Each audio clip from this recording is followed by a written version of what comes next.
BJP के बड़े बड़े सांसद जो संसद में भाषणों से आग बरसाते हैं, सांप्रदायिकता की आग भड़काते रहते हैं, अब एक क्लासरूम में बैठे हैं और टीचर मोदी जी चिल्ला रहे हैं, बच्चों पेन सही से पकड़ो, बैलेट पेपर पर क्रॉस मत लगाना, सर्कल बनाना मेरे प्यारे बच्चों। और ये सब क्यों हो रहा है दोस्तों? क्योंकि मोदी जी को राहुल गांधी का डर सता रहा है। जी हाँ, उपराष्ट्रपति चुनाव से पहले एनडीए के सांसदों को वोटिंग ट्रेनिंग दी जा रही है। बैलेट पेपर मोड़ना, पेन यूज करना, बॉक्स में डालना, जैसे ये लोग पहली बार वोट डाल रहे हों। लेकिन असली राज क्या है दोस्तों? ये ट्रेनिंग नहीं, जासूसी है। पता लगाना कि कौन सा सांसद खेल करने वाला है, कौन राहुल की तरफ झुक रहा है, और सबका मास्टरमाइंड कौन है? चंद्रबाबू नायडू, जो अब बीजेपी का साथ छोड़कर इंडिया गठबंधन की ओर रुख करने वाले हैं। अब पूरी बात जानिए। अब जरा सोचिए कि ये ट्रेनिंग सेशन कितना मजेदार होगा। सांसद लोग लाइन में लगे होंगे, एक एक करके प्रैक्टिस कर रहे होंगे। कोई बैलेट गलत मोड़ेगा तो टीचर मोदी जी बोलेंगे, अरे भाई ये चुनाव है और आगामी कंपटीशन नहीं, और क्यों इतनी मेहनत करेंगे मोदी जी?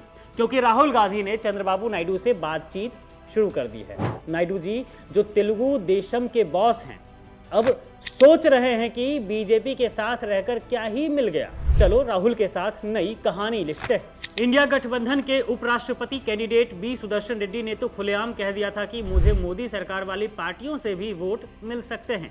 लेकिन ये सुनकर बीजेपी वालों की नींद उड़ गई, जिसके बाद सांसदों को ट्रेनिंग दी जा रही है ताकि कोई गद्दारी ना कर सके। दोस्तों, बीजेपी वाले कह रहे हैं कि वोट अमान्य ना हो इसलिए ट्रेनिंग दी जा रही है, लेकिन मामला ये नहीं है। मामला तो ये है कि मोदी जी को अमान्य वोट से ज्यादा डर तो अमान्य साथी से है। नायडू जी अगर पलट गए तो एनडीए का गठबंधन टूटेगा जैसे कांच का घर हो। उपराष्ट्रपति चुनाव में तो हार मिलने ही वाली है बीजेपी को, लेकिन नायडू ने हाथ छोड़ा तो मोदी जी की सरकार भी गिर जाएगी। आखिर क्यों ना गिरे ये सरकार? राहुल गांधी की सच्चाई वाली बातें अब नायडू को भा रही हैं, तो ये होगा ही। याद है लोकसभा चुनाव में राहुल ने कैसे बीजेपी को झटका दिया था? अब उपराष्ट्रपति चुनाव में भी वही डर सता रहा है मोदी जी को।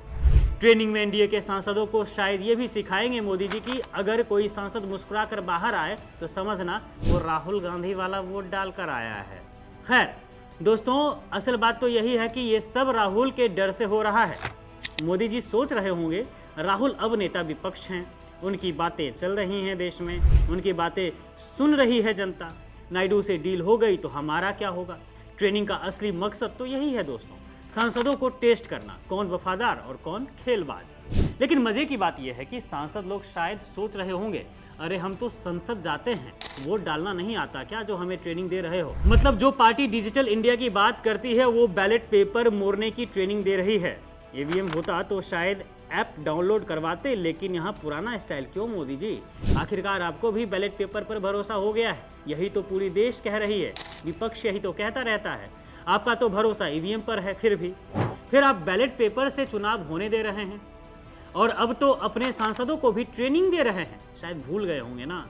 लेकिन मोदी जी ये तो समझ आ ही गया है कि आपको पीएम की कुर्सी हिलती दिख रही है। डरिए नहीं, भूत नहीं है उस पर, बस अब पीएम की वह कुर्सी आपकी भ्रष्ट सरकार का बोझ नहीं उठा पा रही है। तभी तो अच्छे लोग आपका साथ छोड़ना चाहते हैं, और यही डर तो आपको सता रहा है। बाकी ट्रेनिंग ब्रेनिंग तो बहाना है मोदी जी।